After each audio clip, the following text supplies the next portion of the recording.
Épisode 15, Vengeance d'outre-tombe. Donc c'est un épisode qui est écrit par Scott Coffer et Chris Carter et sérisé par Michael Lange.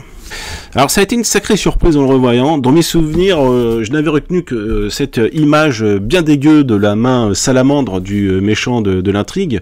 Pourtant, toute l'histoire est dense, assez passionnante, et prend une tournure inattendue, je trouve, à mi-parcours. Ça commence comme une simple histoire de vengeance. Un certain Barnett revient tourmenter Mulder et révèle le côté revanchard de l'agent.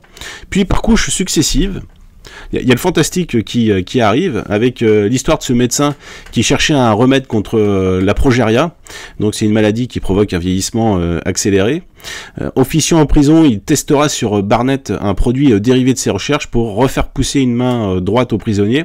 Ce remède provient en grande partie de molécules de la salamandre.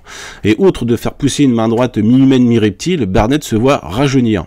C'est un épisode qui prend une tournure assez dramatique, puisqu'on ne s'arrête plus à un danger privé, en fait, concernant exclusivement Mulder. Les expériences du médecin et sa réussite ont intéressé des gens très influents.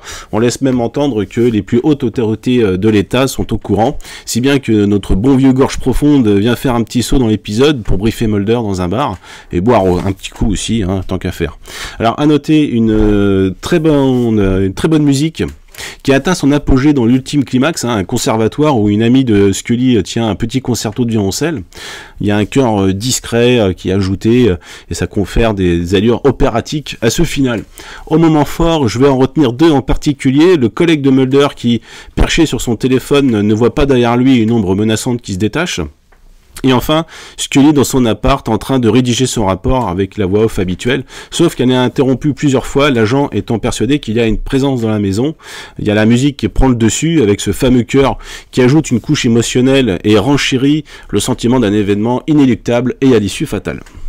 Alors, à noter l'accent appuyé dans la VF, qui m'a fait beaucoup rire avec ma femme. C'est un épisode exceptionnellement que j'ai vu en VF.